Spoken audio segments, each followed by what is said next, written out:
pemirsa, berjumpa lagi dalam program Saya Bersama Rumah Sakit Evarina. Bersama saya Teresia Ginting. Pemirsa, Sehat Bersama Rumah Sakit Evarina Pemantang Siantar kali ini akan membahas penyakit yang berbahaya yang menyerang pada anak. Penyakit ini gejala awalnya demam pemirsa, ternyata cukup berbahaya untuk anak-anak. Baiklah kalau gitu kita langsung aja menjumpai dokter yang untuk membahas bagaimana sih serangan DBD pada anak ini. Baiklah pemirsa, saya sudah berada di dalam ruangan bersama dokter anak yang ada di Rumah Sakit Evarina Pematang Siantar bersama Dokter Fitri Pestanggang, spesialis anak. Halo dokter. Halo. Bagaimana nih kabarnya dok? Sehat. Sehat, amin. Dok, anak, berbicara tentang anak itu pasti rentan terserang penyakit kan dok? Betul. Terus berbagai penyakit ini salah satunya pastinya ada DBD nih dok. Sebenarnya DBD itu apa sih dok? Baik ya, DBD ini merupakan demam berdarah ya, merupakan penyakit yang sering kita jumpai di negara tropis seperti Indonesia, ditandai dengan demam tinggi yang muncul mendadak dan disertai dengan manifestasi perdarahan. Itu yang dinamakan DBD Ya. ya dok. Dan penyebab dari DBD itu apa sih dok sebenarnya? Jadi demam berdarah ini disebabkan oleh virus ya, golongan Flaviridae. Jadi virusnya virus denggi ya, ada 4 serotipe, dan 1, dan 2, dan 3, dan 4. Dan untuk menginfeksi dia memerlukan vektor perantara yaitu nyamuk. Nyamuk. Ya. Terus ciri khas nyamuk dari penyebab DBD itu apa sih dok? Bagaimana Jadi dia? nyamuknya itu namanya nyamuk Aedes aegypti ya.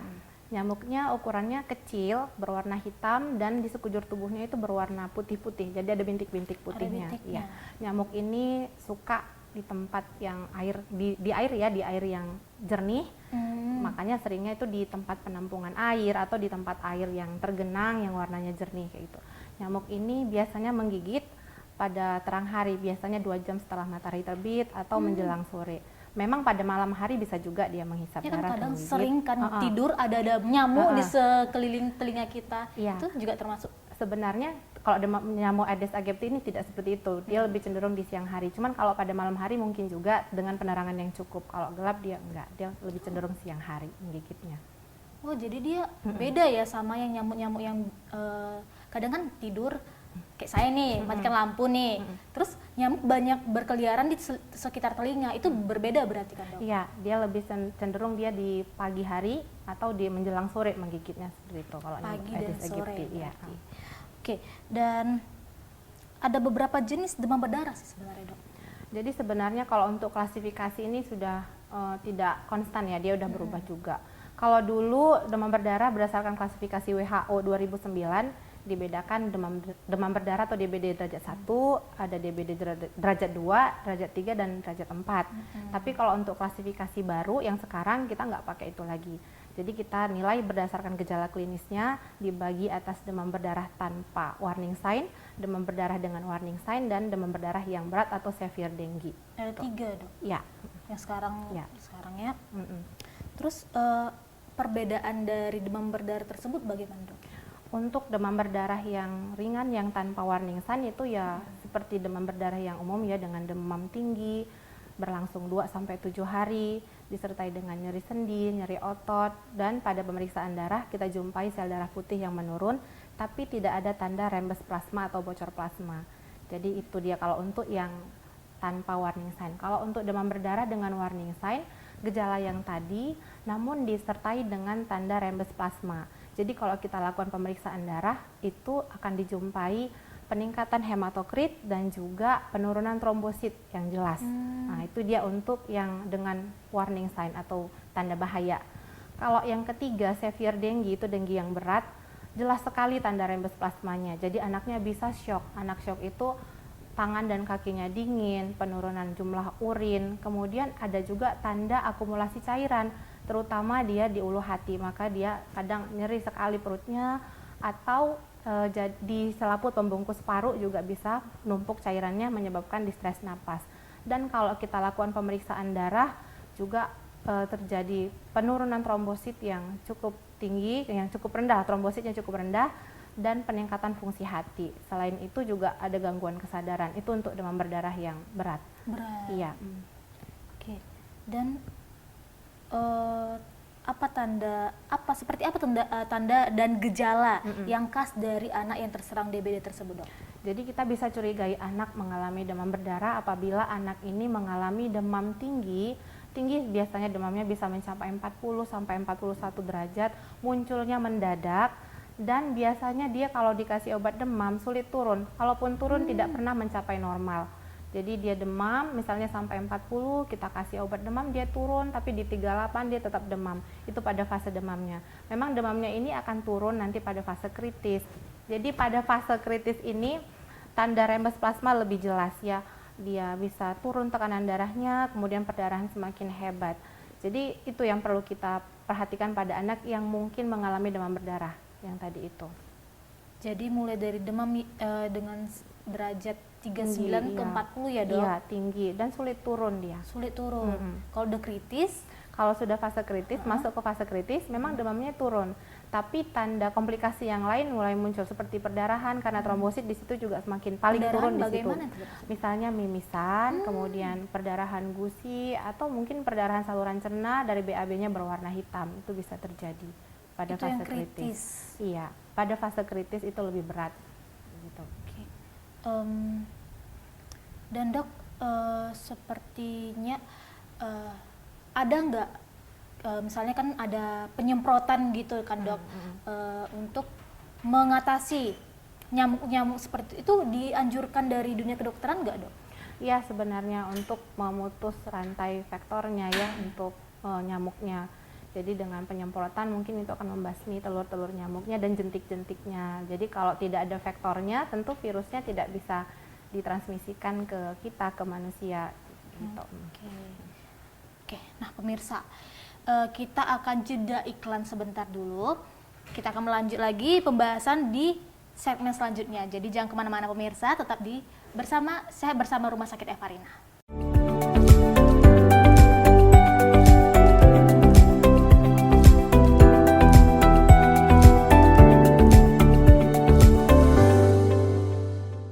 Pemirsa, kita kembali lagi dalam program acara Sehat Bersama Rumah Sakit Evarina, masih dengan dokter anak, yaitu Dokter Fitri.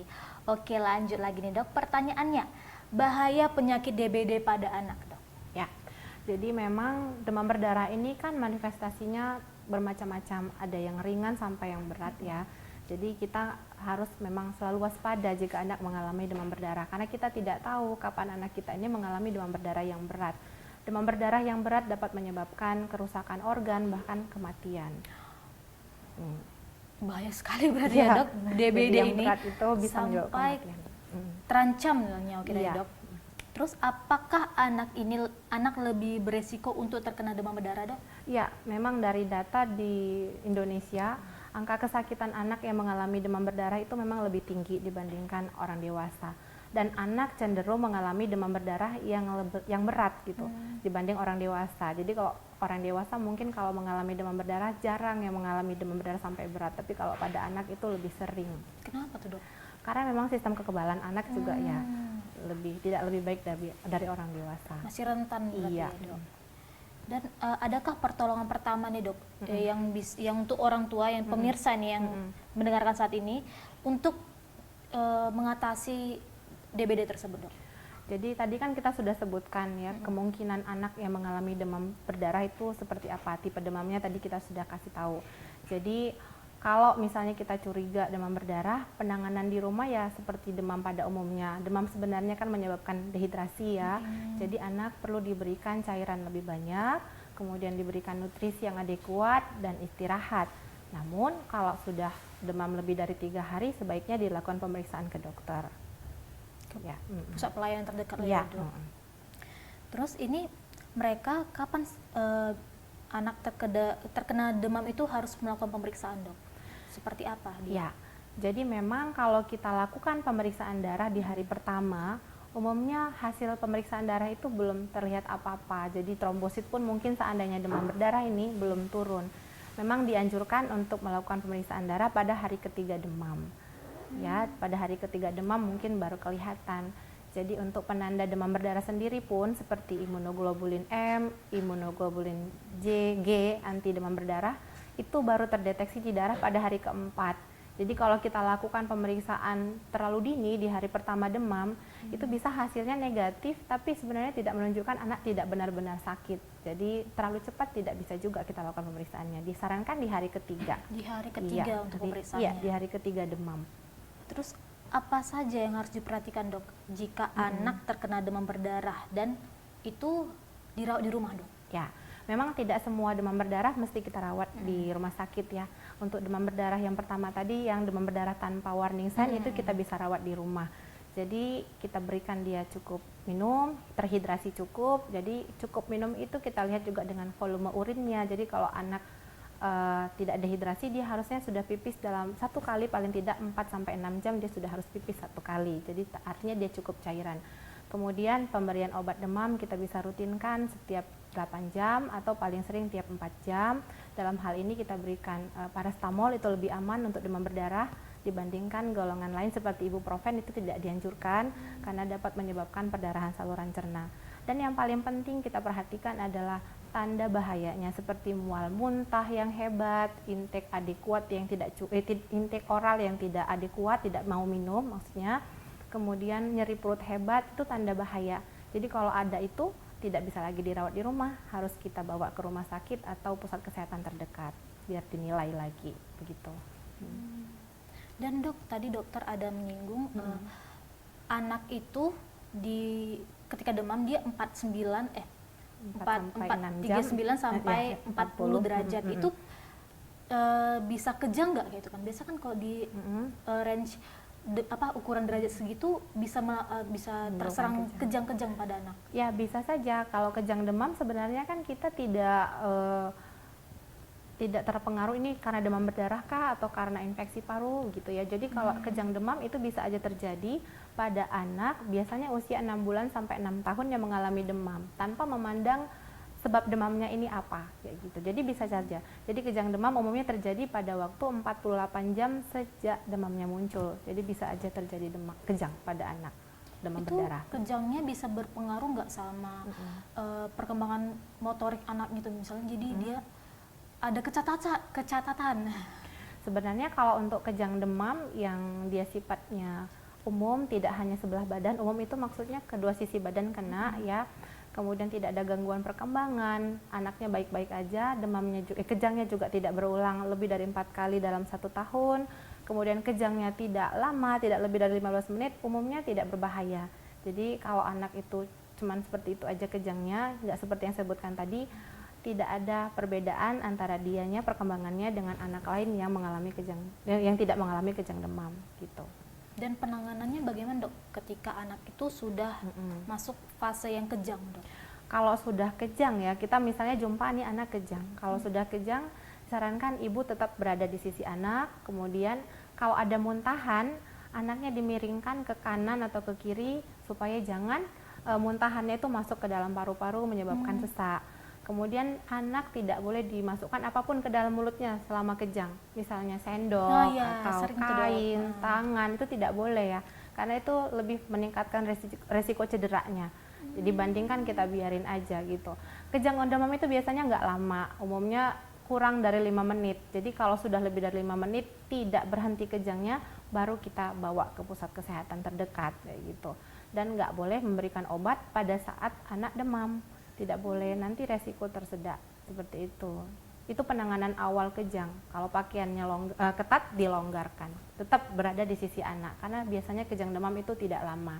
Nggak usah panik duluan. Kadang kan apalagi ibu-ibu muda nih yang baru melahirkan dan ketika anaknya kejang mereka kan panik gitu dulu.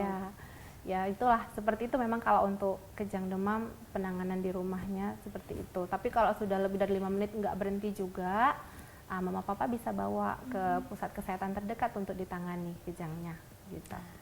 Nah, jadi pemirsa, buat ibu-ibu muda nih yang baru melahirkan ataupun baru memiliki anak, jangan terlalu panik ketika anak itu terserang kejang seperti itu.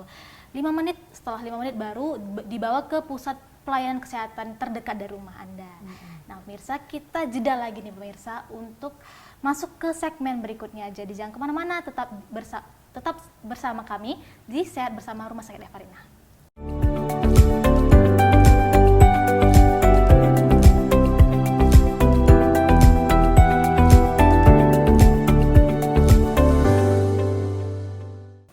Pemirsa, kembali lagi bersama saya dan Dr. Fitri, tentunya masih membahas di program Saya Bersama Rumah Sakit Evarina tentang DBD pada anak. Dok, yang membedakan gigitan nyamuk biasa dengan gigitan penyebab DBD itu bagaimana, Dok? Gigitannya, kalau gigitan Bekas gigitannya?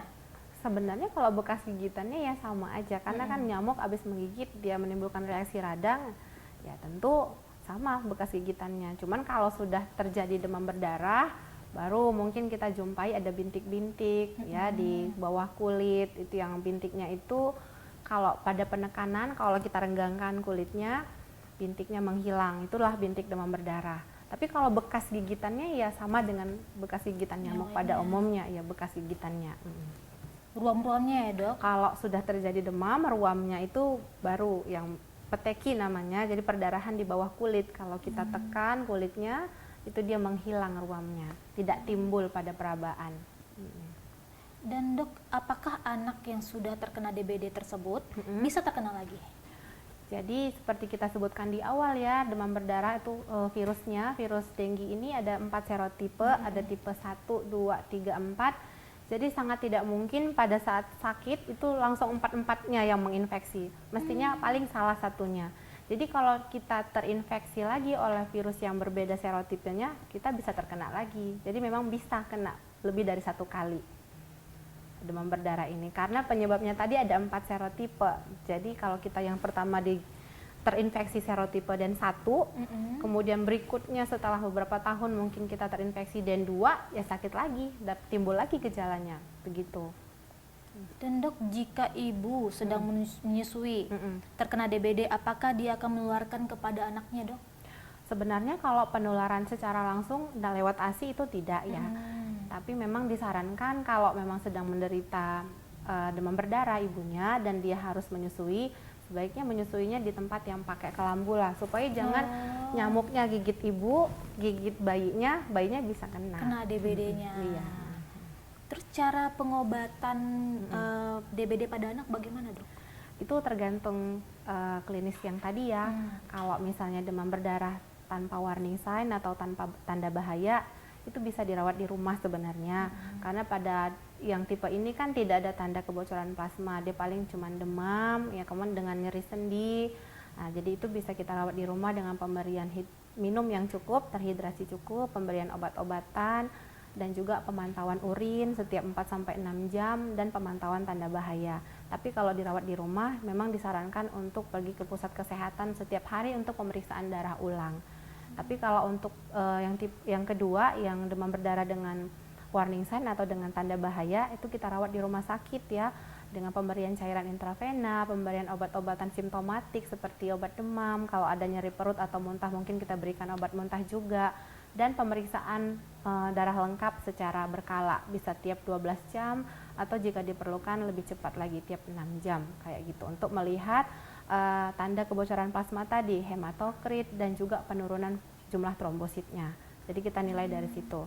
Kalau untuk demam berdarah yang berat, yang shock, itu mesti kita rawat di ruang intensif, karena perawatannya memang harus close monitoring, harus terpantau ketat begitu. Jadi vital sign-nya harus kita nilai setiap jam, nadinya, jumlah urinnya, tekanan darahnya, dan kesadarannya. Pemeriksaan darah pada anak yang demam berdarah berat mungkin kita lakukan lebih sering, bisa tiap 6 jam atau bahkan tiap 4 jam untuk menilai kondisi penyakitnya dan juga untuk menentukan tata laksananya, kebutuhan cairannya ataupun kebutuhan transfusi trombosit jika diperlukan, begitu. Dan Dok, kalau untuk sudah terserang DBD nih, lamanya dari mereka terserang sampai penyembuhannya biasa berapa lama, Dok? Jadi sebenarnya total sakitnya sih antara 2-10 hari. Ada juga memang yang lebih, itu kalau dulu dibilang expanded dengue syndrome, jadi memanjang dia, tapi jarang sekali. Umumnya setelah melewati fase kritis selama 2 hari, masuklah ke fase pemulihan. Di fase pemulihan itu trombosit yang tadinya turun akan naik, kemudian plasma yang tadinya sudah rembes akan masuk kembali ke pembuluh darah. Jadi baik lagi, semua tekanan darah akan membaik lagi, kesadaran akan membaik lagi, begitu. Jadi total sih paling lama biasanya 2-10 hari. Iya. Pernah nggak, Dok, ada kasus yang sampai sebulan gitu dok dia sakitnya? Kalau saya sih sebenarnya tidak pernah ketemu yang seperti itu sampai sebulan. Tapi kalau lebih dari 10 hari pernah, tapi dia sudah tidak demam lagi, tinggal komplikasinya aja. Karena pada demam berdarah berat kan ada komplikasi di hati, itu hatinya membesar. Nah itu waktu untuk hatinya itu bisa kembali ke ukuran normal, fungsi hatinya kembali lagi, itu bisa memerlukan waktu. Kemarin memang pernah ada juga pasien yang dirawat di rumah sakit kita, itu sampai 2 minggu baru fungsi hatinya bisa normal lagi gitu. Tapi dianya sudah tidak demam lagi. Tidak demam, tapi yang terkena dengan yang lainnya dok? Iya, komplikasi yang timbul itu, yang pembesaran hati, itu perembesan plasma yang di dalam selaput pembungkus parunya akhirnya bisa terserap lagi setelah 2 minggu gitu. Dan dok, adakah makanan atau minuman yang bisa untuk mempercepat penyembuhan DBD tersebut dok?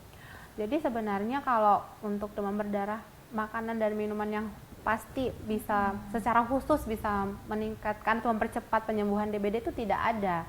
Jadi sama aja dengan penyakit yang lain. Kalau sakit ya kita perlu nutrisi yang cukup, kemudian vitamin yang cukup, istirahat yang cukup begitu. Jadi memang ada juga yang bilang kalau misalnya demam berdarah itu kita kasih jus jambu biji misalnya untuk meningkatkan trombosit. Sebenarnya secara langsung meningkatkan fungsi trombosit itu tidak, karena memang itu sudah ada fasenya. Begitu dia masuk ke fase pemulihan, trombosit itu juga akan naik sendiri. Tapi kalaupun diberikan pada anaknya tidak apa-apa, vitamin C kan banyak itu di jambu biji, jadi silahkan saja diberikan. Sekalian untuk memberikan jus dan cairan juga kan masuk. Kadang-kadang kalau cuma minum air putih aja kan anaknya juga males kan. Kalau dia berasa lebih bisa masuk lah kayak gitu dalam bentuk jus gitu kan, jadi lebih mudah. Ya kan? Iya, betul. Obat-obatan. Jadi nggak apa-apa diberikan. Kalau yang secara khusus naikkan trombosit itu sih tidak ada kayak gitu. Dari obat-obatan ya dok? Kalau dari obat-obatan pun mungkin membantu, tapi tidak secara signifikan. Misalnya pada fase kritis tuh memang kan turun sekali. Di situ kita kasih obat itu langsung naik, tidak kayak gitu. Mungkin membantu supaya tidak terlalu turun. Ada beberapa obat, tapi tidak langsung menaikkan drastis gitu, tidak. Dan dok, ada nggak vaksin untuk mencegah DBD tersebut dok? Ada ya sekarang itu, kalau untuk di program imunisasi Ikatan Dokter Anak Indonesia ada vaksin denggi, itu diberikan pada anak usia 9 sampai 16 tahun dan syaratnya dia sudah pernah terkena demam berdarah yang kita buktikan dengan pemeriksaan imunoglobulin G-nya positif. Jadi tidak semua anak bisa dapat. Kalau dia belum pernah dapat justru malah bikin dia jadi sakit. Jadi harus dibuktikan dia memang sudah pernah terkena dengan pemeriksaan darah, atau kalau dia punya data misalnya pernah dirawat nih ya kan, memang IgM-nya pernah positif dikasih dan usianya range 9 sampai 16 tahun, itu bisa kita berikan vaksinnya. Jadi nggak asal-asalnya dok? Iya, memang udah pernah terserang gitu kan? Iya, begitu. Oke. Dok, nih yang selanjutnya dok, apa yang harus dilakukan untuk mencegah DBD ini? Kalau untuk mencegah DBD sebenarnya udah sering diutarakan ya, kita juga pasti udah umum yang 3M itu ya.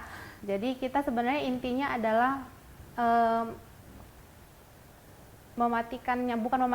memutus rantai penyebarannya. Jadi si vektornya, si nyamuknya itu supaya tidak ada. Jadi dengan menguras bak ya, kemudian penampungan air itu jangan dibiarkan terbuka, harus ditutup. Dan kalau ada sampah-sampah yang mungkin bisa menampung air hujan itu dikubur. Jadi 3M ya itu kalau dikenal dengan 3M. 3M. Menguras, menutup dan mengubur. Menguras, begitu. Menutup, mengubur. Iya, begitu. Dan dok, ini kan lagi masuk musim penghujan nih. Itu berarti salah satu pemicu kan dok? Iya, karena kalau hujan air banyak tergenang, ada sampah-sampah yang bisa nampung air, dia juga bisa nampung air di situ, jadi nyamuk bisa bertelur, jentik-jentik bisa di situ hidup. Jadi ya jaga kebersihan lah ya. Ya kebersihan iya, rumah, diri gitu ya dok. Iya. Memang kebersihan sebagian daripada iman.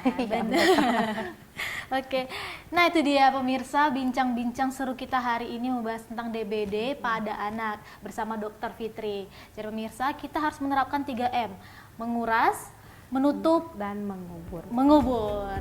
Nah itu dia pemirsa, akhir dari bincang kita. Jangan lupa saksikan Sehat Bersama Rumah Sakit Evarina dengan episode yang lebih menarik nantinya ya pemirsa.